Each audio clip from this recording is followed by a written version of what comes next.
गुरु प्यारी साध संगत जी, राधा स्वामी जी, आप सबका एक और नई वीडियो में स्वागत है।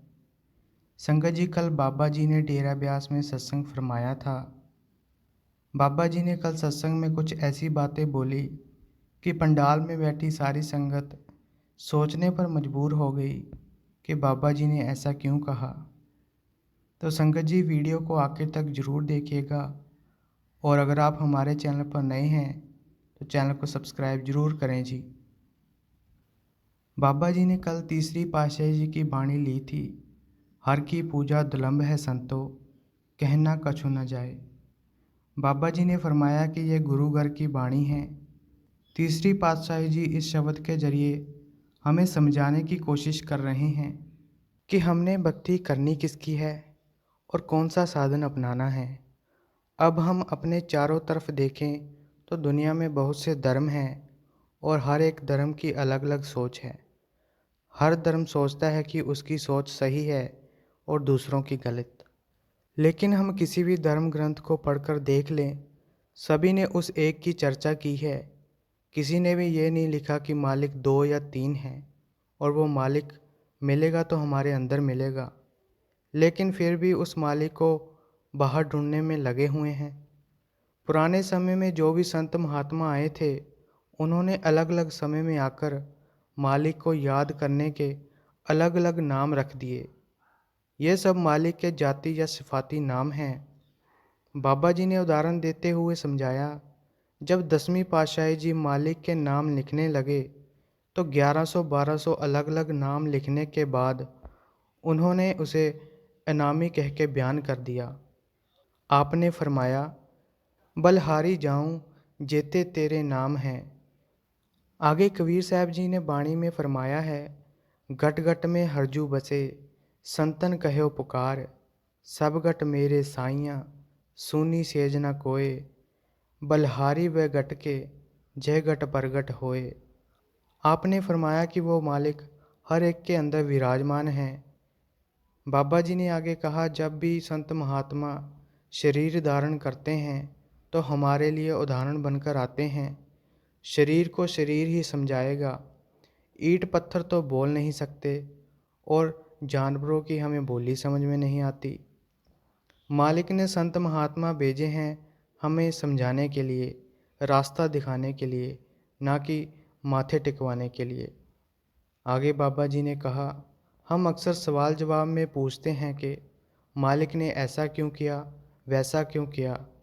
हम अपनी पहचान तो कर नहीं पाए और हम मालिक की करनी को समझने चले हैं। एवड ऊंचा होवे कोय, तिस ऊंचे को जाने सोए। आगे बाबा जी ने कहा, हमारे देश में अक्सर देखा जाता है, जब भी हम कहीं जाते हैं तो कोई फल फ्रूट या मिठाई लेकर जाते हैं। फिर हम सोचते हैं कि हम मालिक के लिए क्या लेके जाएं। क्या वो हमारी धन दौलत का भूखा है? यहाँ जो भी है सब मालिक ने दिया है। इंसान ने अगर कुछ बनाया है तो वो है मैं और मेरी। बाबा जी ने कहा कि हम बाहरमुखी चीज़ों में फंसकर रह गए हैं।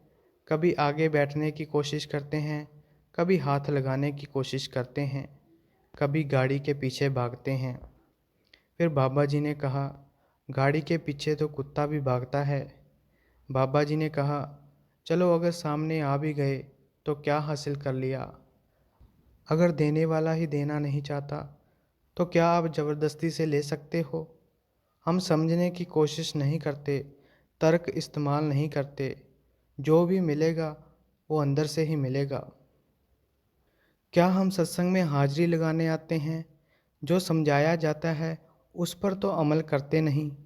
आगे बाबा जी ने कहा, अगर कोई कपड़ा आपको बहुत प्यारा हो और उस पर दाग लग जाए और आप धोबी के पास लेकर जाते हैं, धोबी आगे से कहे कि ये दाग नहीं जाएगा, लेकिन आपको वो कपड़ा बहुत प्यारा है। फिर आप ललारी के पास लेकर जाते हैं और कहते हैं कि भाई इस पर एक गूढ़ा रंग चढ़ा दो जिससे ये दाग नज़र ना आए। तो आपने कहा कि गूढ़े रंग विच रंग दियो जी, मैलियां ने साड़ियाँ रूहां। तो बाबा जी ने कहा, हमने तो यही अरदास उस मालिक के आगे करनी है और उसके बाणे में रहना है। बाबा जी ने आगे कहा, हम अक्सर बोलते हैं कि हमने इतने साल सत्संग सुनते हो गए हैं, पर हमने कितनी बातों पर अमल किया है। बाबा जी ने कहा, मैंने कभी ये नहीं सुना कि कोई कहे कि हमें इतने साल भजन सिमरन करते हो गए। फिर हम कहते हैं कि बख्शिश करो जी, दया करो जी। तो बाबा जी ने कहा, हमें तो ऐसी बख्शिश की ज़रूरत है जिससे हमें उस मालिक के अंदर दर्शन हो सकें। ए मनुआ सुन समाध लगाए, ज्योति ज्योत मिलाए। जैसे डॉक्टर ऑपरेशन के समय उस जगह को सुन करके चीरा लगाता है, उसी तरह 9 इंद्रियों से ध्यान निकाल कर 10वें में एकाग्र करना है और मन को सुन अवस्था में लाना है। तेरा एक नाम तरे संसार। बाबा जी ने आखिर में 5वीं पातशाही जी की उदाहरण देते हुए कहा कि आपने कहा कि नाम के बिना सब कुछ कूड़ है, इसके अलावा कोई बातें काम नहीं आएंगी। तो संगत जी, आज की वीडियो में इतना ही। राधा स्वामी जी।